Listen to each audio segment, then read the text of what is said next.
Et bonjour à tous, on va faire la dernière vidéo de l'année en foot et on va se consacrer à la Première Ligue. En attendant, on va parler des résultats cette année qui sont vraiment très bons avec 22 unités de gain, un ROI assez fou de 19%.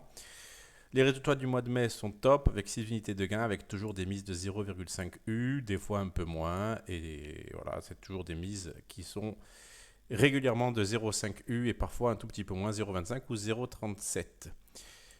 On va évoquer vite fait les dernières vidéos, ou plutôt la dernière vidéo Bundesliga. Leipzig n'a pas réussi à l'emporter malgré une archi-domination face à Bielefeld. Augsbourg a gagné, la cote était montée à 1,70 donc ça pouvait se jouer. Gladbach l'a emporté à 2,07, c'était plutôt value, sin certes, mais value.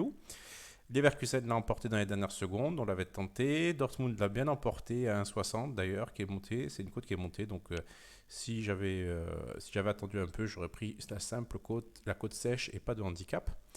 Mayence n'a pas réussi à battre Francfort. Il me semble on voyait Mayence, nous, mais bon, Francfort c'est très aléatoire comme performance. Stuttgart qui était à 2,18 au moment de la vidéo, monté à 2,30, donc ça pouvait se jouer. L'Union, on n'en parle pas. Et le Bayern s'est fait rejoindre dans les dernières minutes face à Wolfsburg.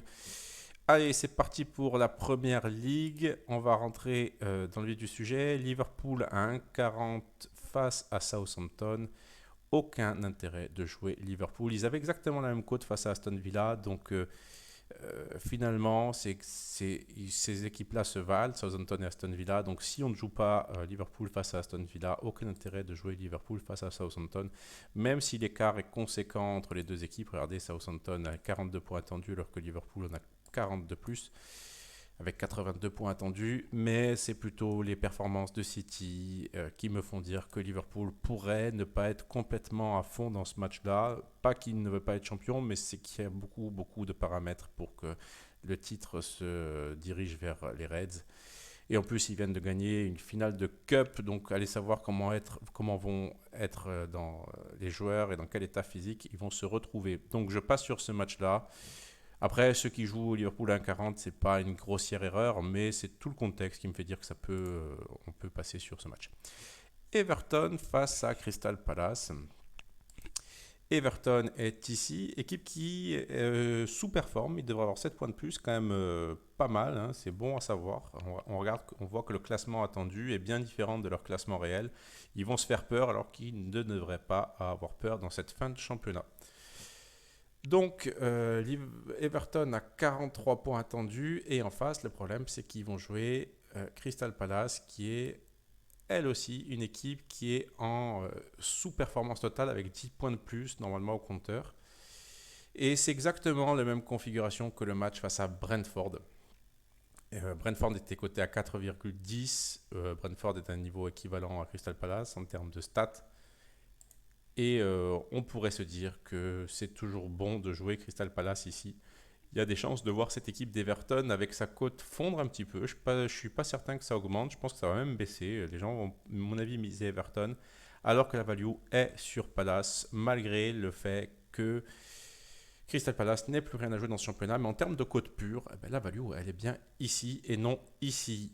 Donc, on peut tenter soit Crystal Palace remboursé si nul, voire Crystal Palace ne perd pas.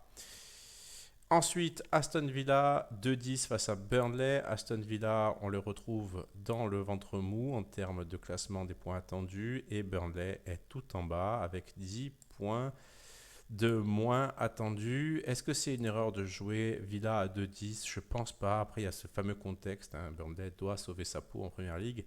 2-10 en temps normal, je l'aurais joué tous les jours avec le contexte et avec en plus une équipe d'Aston Villa qui va devoir se déplacer à City et aller savoir quelle équipe va mettre Gerrard en milieu de semaine. Je ne suis pas certain qu'il faille jouer ce match-là. Objectivement, 2-10, c'est une bonne cote, mais avec le contexte et avec le match à venir, avec le fait de jouer en milieu de semaine, je ne suis pas certain qu'on puisse jouer Aston Villa sans faire d'erreur ici. Par contre, pour Chelsea à 1,38, alors là, par contre, on va regarder. Chelsea est la troisième équipe en termes de points attendus, exactement comme le classement réel. où ils sont troisième. Et en face, ils vont recevoir Leicester, qui est dans les bas-fonds du classement. Enfin, bas-fonds, il y a pire, mais en tout cas, c'est une équipe qui surperforme. Il devrait avoir 9 points de moins. C'est colossal malgré tout, surtout quand on a un si petit total. Et voir Chelsea à 1,38, ça me paraît pas mal. On pourrait très bien le jouer en sec, dans un combi safe par exemple. Ou alors on peut tenter le handicap, le moins 1,25 si c'est aux alentours d'un 80, 90, oui pourquoi pas, ça peut se réfléchir. Et on pourrait même tenter un over ici, même si la force offensive de Chelsea est vraiment bizarre, mais je me base sur les stats quand je joue, notamment ces stats évoquées, c'est-à-dire les points attendus, les expected goals, etc. Et l'over 2,5 me paraît pas mal, hein, 66, mais vraiment juste pas mal. C'est-à-dire qu'on pourrait imaginer un Leicester capable de poser des problèmes à Chelsea avec le trio Maddison, Barnes et Vardy qui revient. Donc pourquoi pas jouer un over, mais sinon on s'arrête et on joue Chelsea en sec à 1,38, ce sera jamais une erreur. Pour les matchs de dimanche, Arsenal à 1,50 face à Everton. Everton, on en a parlé, c'est une équipe qui sous-performe, et Arsenal qui est quand même bien au-dessus avec 61 points attendus, un différentiel de quasi 20 points, du 1,50, ça peut se jouer. Idéalement, en fonction du contexte, évidemment, j'attendrai cette cote-là aux alentours d'1,60 pour être certain de ne pas faire d'erreur. Maintenant, 1,50, ça peut se jouer, c'est pas une erreur. Je suis pas sûr de le jouer personnellement à 1,50. Je préfère le voir à 1,60, mais objectivement, on peut jouer ce match. Brentford Leeds, que ce que nous disent les stats. Brentford est ici, top équipe de première ligue, regardez.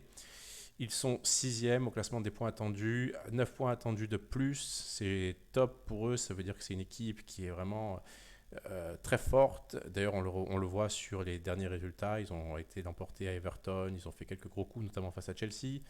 Et ils reçoivent Leeds qui est 14 points derrière, Leeds qui devrait avoir plus de points au compteur et qui ne devrait pas se battre pour la relégation. Mais quand même, voir avec 14 points de plus, du 2,26 me fait dire que la value est complètement sur Brentford. Franchement, je pense que dans un autre contexte et en fonction des stats qu'on a sous les yeux, on devrait attendre cette cote de Brentford aux alentours d'1,90, voire 2. Donc 2,26, la value me semble top. Après, évidemment, Leeds joue pour se sauver. Ils sont capables de faire un coup. Mais je fais confiance à Brentford pour jouer de façon professionnelle, comme ils l'ont fait hier d'ailleurs à Everton, où ils l'ont emporté. Brighton face à West Ham, les cotes sont quasi équivalentes. Est-ce que les stats sont les mêmes? West Ham est ici, 53 points attendus. Brighton est juste derrière, donc on va aller vers l'équipe qui reçoit. Ce ne serait pas une erreur à mon sens de jouer Brighton ici, même si West Ham a une cote un peu plus élevée et un meilleur classement.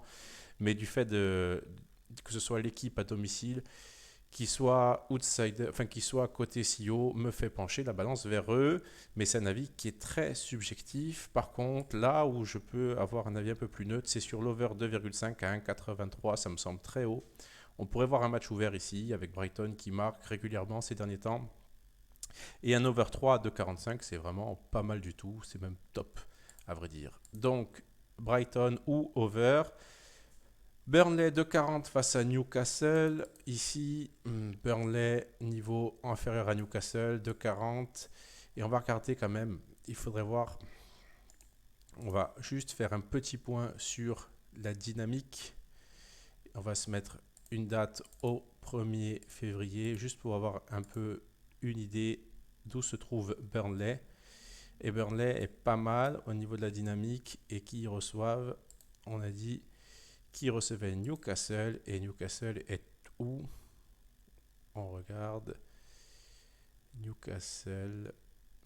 Alors évidemment ça va prendre un peu de temps. Hop, hop. On va faire comme ça va aller plus vite. Et Newcastle est pas mal, et ils sont même au-dessus de Burnley. Alors, 2,40, sincèrement, je pense laisser, même si c'est une belle cote, mais voilà, typiquement, normalement, ça devrait valoir du 2,55. Chelsea, Watford, aucun intérêt de jouer ce match, surtout pour du 1,15, sachant en plus que Watford est une équipe qui devrait avoir beaucoup plus de points. Palace face à Manchester United, là par contre, je suppose qu'on devrait avoir quelques infos. Palace est ici et ils sont devant Manchester United en termes de forme récente. Et si on regarde le classement général, ils sont même devant Manchester. Donc franchement, Palace à 2,93, c'est top. Et c'est top, d'autant plus si on rajoute le plus 0,5 ou le remboursé si nul. Évidemment, Manchester joue pour se sauver. Mais Manchester est vraiment inconstant. Ils sont parfaitement capables de gagner à Palace, mais en termes de cote, c'est pas une erreur de jouer. Palace, Leicester face à Southampton, 1,94. En termes de forme récente, Leicester est tout en bas et Southampton est à peine au-dessus, donc ce sont des équipes de niveau équivalent. Déjà, si c'est des équipes de niveau équivalent, 1,94, ça n'a rien à faire là. Il faudrait voir la cote de l'over, ça peut être un match très ouvert, un match comme ça. Un over 3, 2,04, je ne suis pas certain que ce soit la meilleure cote possible. J'attendrais du 2,10 ici, par exemple. Mais ça pourrait être un match ouvert, donc sur un ticket fun, pourquoi pas jouer un over 2,5 buts. Liverpool face aux Wolves, 1,15 face aux Wolves, qui sont une équipe qui est une équipe assez difficile à lire. En fait, c'est une équipe qui est surtout forte quand elle doit jouer en contre, et elle a beaucoup plus de mal pour faire le jeu. D'ailleurs, on l'a vu, ils n'ont pas été capables de battre Norwich. Donc ici, aucun intérêt de jouer Liverpool. Et enfin, 1,17 pour Manchester City face à Aston Villa, c'est exactement la même logique. Autant tenter un handicap positif sur Aston Villa, mais en fait, ça vaut même pas le coup. Dernier match à évoquer, Norwich face à Tottenham. Il me semble que Norwich, c'est la pire équipe en termes de dynamique et en termes de résultats globaux également. Norwich a 25 points. Tottenham est ici avec 63 points attendus. Au niveau de la dynamique, Tottenham figure dans le top 3 également. Donc 1,23, c'est pas une erreur. Ça vaut minimum du 1,20 ici. Enfin, maximum plutôt du 1,20. Donc 1,23, la value est petite. De toute façon, sur les petites côtes, il n'y a pas toujours une énorme value, puisque la côte est petite. Donc c'est compliqué d'avoir une grosse marge de value sur des petites cotes comme ça. Mais ici, il me semble que ça se joue largement. Et pourquoi pas tenter le moins 1,5, 1,60. Après, c'est pas dans ma stratégie de jouer des cotes à 1,60. Je serais limite tenté par le moins 2 ici, j'imagine assez bien Tottenham cartonné, et pourquoi pas 4 ou 5-0, une équipe de Norwich. Mais soit je joue le sec ici pour combiner, recombiner, soit je joue le moins 2, même si le handicap de 2 c'est toujours un peu plus difficile comme vous vous en doutez. Donc voilà sur la première ligue. Encore une fois, abonnez-vous à la chaîne. On va essayer de varier nos contenus avec du vélo, avec du tennis pour Roland Garros. Et soutenez-nous. Si vous voulez vous inscrire sur le club, c'est très facile. Vous allez sur le site tipsterpronostic.com. Et je vous dis à bientôt pour une vidéo dont je ne sais pas encore de quoi elle parlera. Peut-être quelques championnats comme la MLS. On verra bien s'il y a quelque chose à faire. Voilà, à très vite.